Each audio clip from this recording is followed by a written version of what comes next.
नहीं, वो अहंकार की वजह से अंधा हो गया है और मैं अपनी लीला से उसका अहंकार नष्ट करके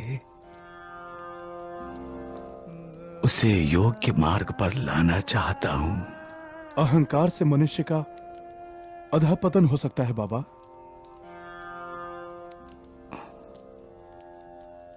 महालसापति उस्मान, अहंकार में ऐसा दानव छिपा है जिसका कोई अंत नहीं।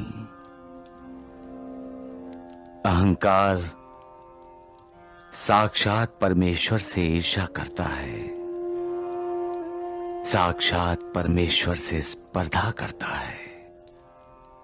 आप अहंकार का दमन क्यों नहीं करते बाबा? उस्मान,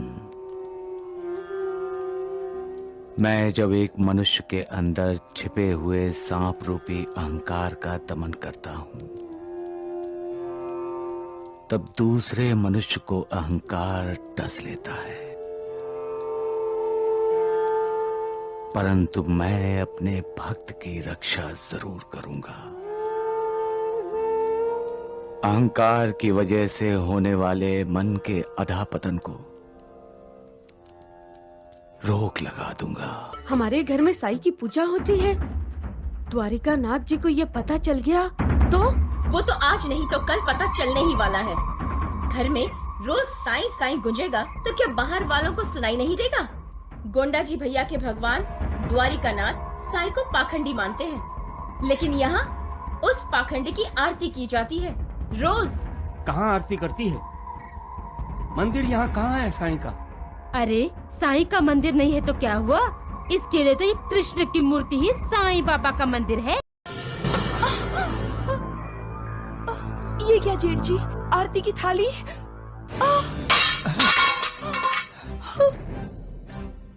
बड़े भैया, आपने ये इस घर में साईं बाबा की आरती नहीं होगी। सुना तुमने? कभी नहीं। मैं आसपास के गांव में बोलता फिरता हूँ कि साईं ढोंगी है, पाखंडी है, और तुम लोग मेरे ही घर में उसकी पूजा करते हो। खबरदार, जो फिर कभी साईं का नाम भी लिया।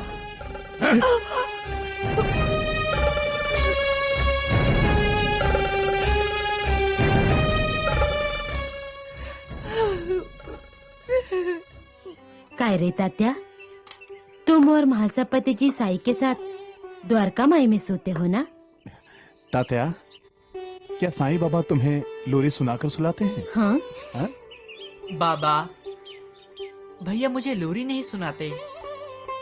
वो तो रात भर मुझसे और महालसापति जी से बातें करते हैं। अग्गो भाई, रात भर? हाँ माँ, रात भर। तात्या, क्या बातें होती हैं तुम तीनों में? हाँ हाँ, कुछ बातें मेरी समझ में नहीं आती हैं। भैया कभी कभी बहुत ही गूढ़ बातें करते हैं, पर जब वो ऐसी गूढ़ बातें करते हैं तब मुझे लगता है मैं द्वारिका माई में नहीं, अंतरिक्ष में हूँ। अंतरिक्ष? मैं तो सर्वव्यापी हूँ। विश्व के समस्त मूलों तथा चराचर में व्याप्त होकर भी अनंत हूँ। मैं तो अपने भक्तों का दास हूँ। जो श्रद्धा पूर्वक मेरा स्मरण करेगा, मैं उसकी सारी इच्छाएं पूर्ण कर दूंगा। यदि तुम केवल साईं साईं का नाम ही उच्चारण करोगे तो मैं तुम्हें भवसागर से पार उतार दूंगा। जो मेरे चरित्र और कर्मों का श्रद्धा पूर्वक गायन करेगा, उसकी मैं हर प्रकार से सदैव सहायता करूंगा। जो अपने हृदय से और प्राणों से मेरी भक्ति करते हैं, धर्म, कर्म, अर्थ और मोक्ष उन्हें सहज ही प्राप्त हो जाते हैं। भैया की बातें मेरी समझ में नहीं आई, पर फिर भी मुझे उनकी बातें सुनने में एक प्रकार का आनंद मिलता है। भैया के साथ मुझे ऐसा लगता है जैसे मैं किसी दिव्य लोक में हूं। माँ, कभी कभी मुझे नींद आ जाती है और मैं सो जाता हूँ। तो फिर तुम्हारे भैया क्या करते हैं? क्या वो भी सो जाते हैं?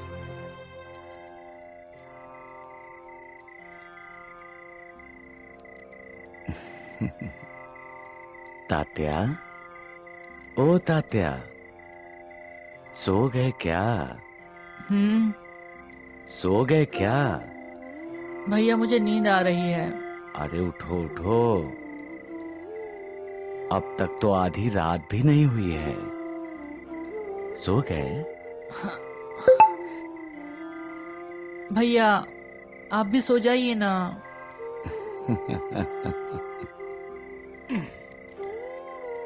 तात्या, तुम्हारे भैया सो जाएंगे तो रात्रि को विश्व की पहरेदारी कौन करेगा?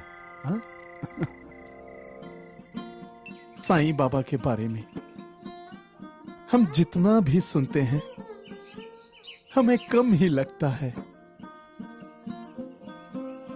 हर सुबह के साथ हमारा साईं हमें नया लगता है। हाँ तात्या, सच कहता है तुम्हारा भैया, सच। जब भी हम साई साई कहते हैं तब हमारे मन का तनाव हल्का हो जाता है। मतलब हमारे पापों का बोझ हल्का होता जाता होगा। हाँ, हमारे पाप नष्ट होते होंगे। मेरा साईं, मेरा साईं, मेरा साईं नाथ, मेरा साईं। अरे जीवा जी, गणपत राव तैयार हुए? हमें साईं बाबा के पास जाना है। गणपत राव तैयार हो रहे हैं वैद्य जी। राम राम मंडली। हाँ हाँ, राम राम राम राम। लेकिन वैद्य जी, काशीनाथ की तैयारियां देखी आपने? राम राम राम राम द्वारिकानाथ जी। काशीनाथ व्यापार करने निकला है।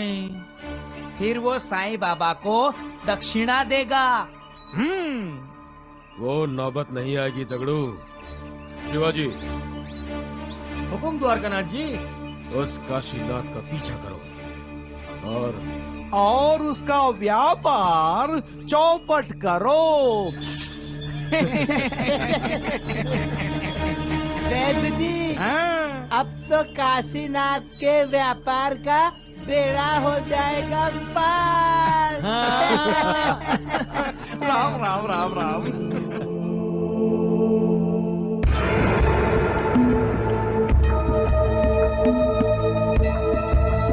आइए आइए द्वारिकानाथ जी, वाह वाह। आखिर द्वारिकानाथ को भी साईं की शरण में आना ही पड़ा। चलो देर से ही सही, आए तो सही। राम राम राम राम। देख रहे हैं द्वारिकानाथ जी, अपनी आरती उतरवा कर ये पाखंडी अपना महकमा बढ़ा रहा है। हाँ।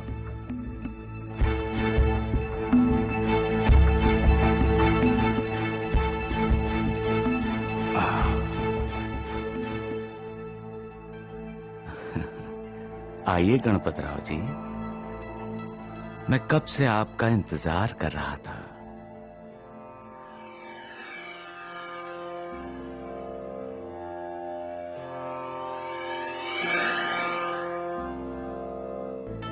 तुम मेरे भक्त गणपत का इंतजार कर रहे थे या उसकी लाई थैली की राह देख रहे थे।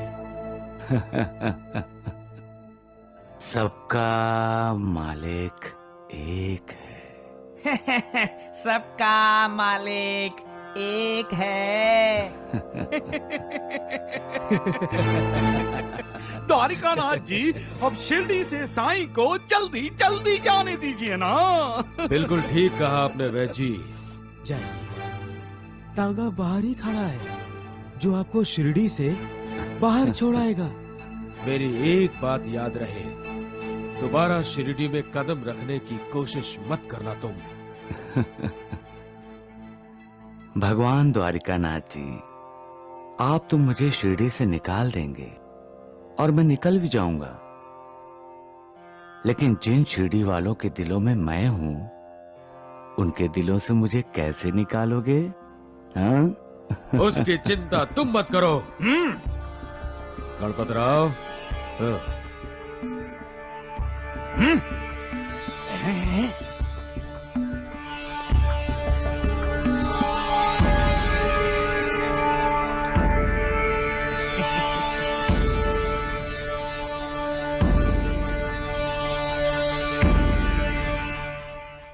आइए गणपतराव जी, बैठिए।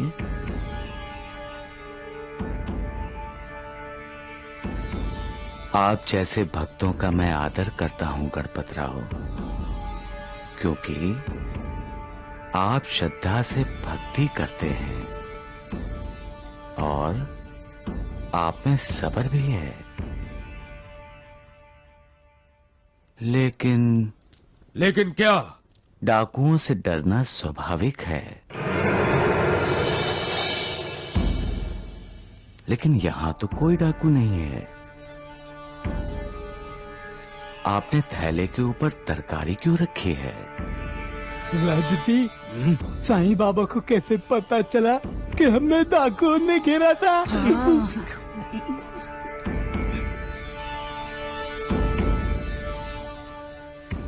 सबका मालिक एक है।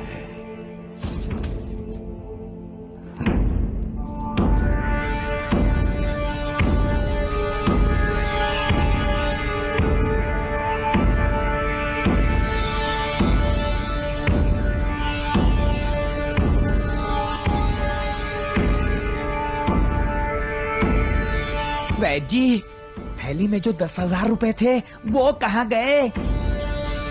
वैद्य जी, आपने तो नहीं निकाल के रख लिए। बकवास बंद करो मूर्खों। द्वारिकानाथ जी, आपने जो तांगा मेरे शिरडी से बाहर चले जाने के लिए बुलाया है, उसे वापस भेज दीजिए। क्यों? आपने तो वादा किया था कि...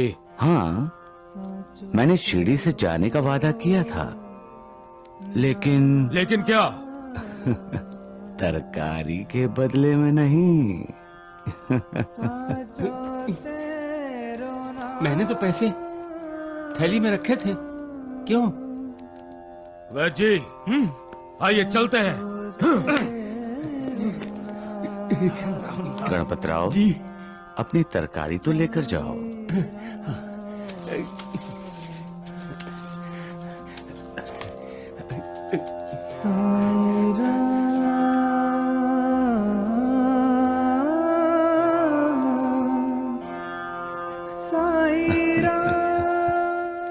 सबका मालिक एक है।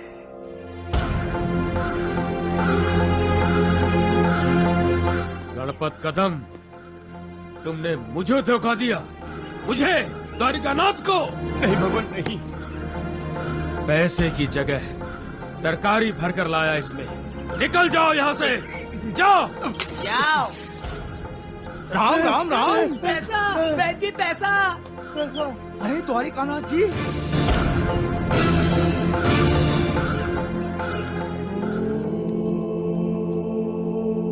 कोंडा जी बेटा, गोपाल की दूसरी शादी करा दो। और इसी के कारण मेरे ससुराल वालों ने मुझे वापस मायके भेज दिया। मेरे कारण नहीं ननन जी, अब तो खुद अपने ससुराल वालों से झगड़ा कर यहाँ मैं के आई हूँ। मुझसे जबान लड़ाती है मनहूस।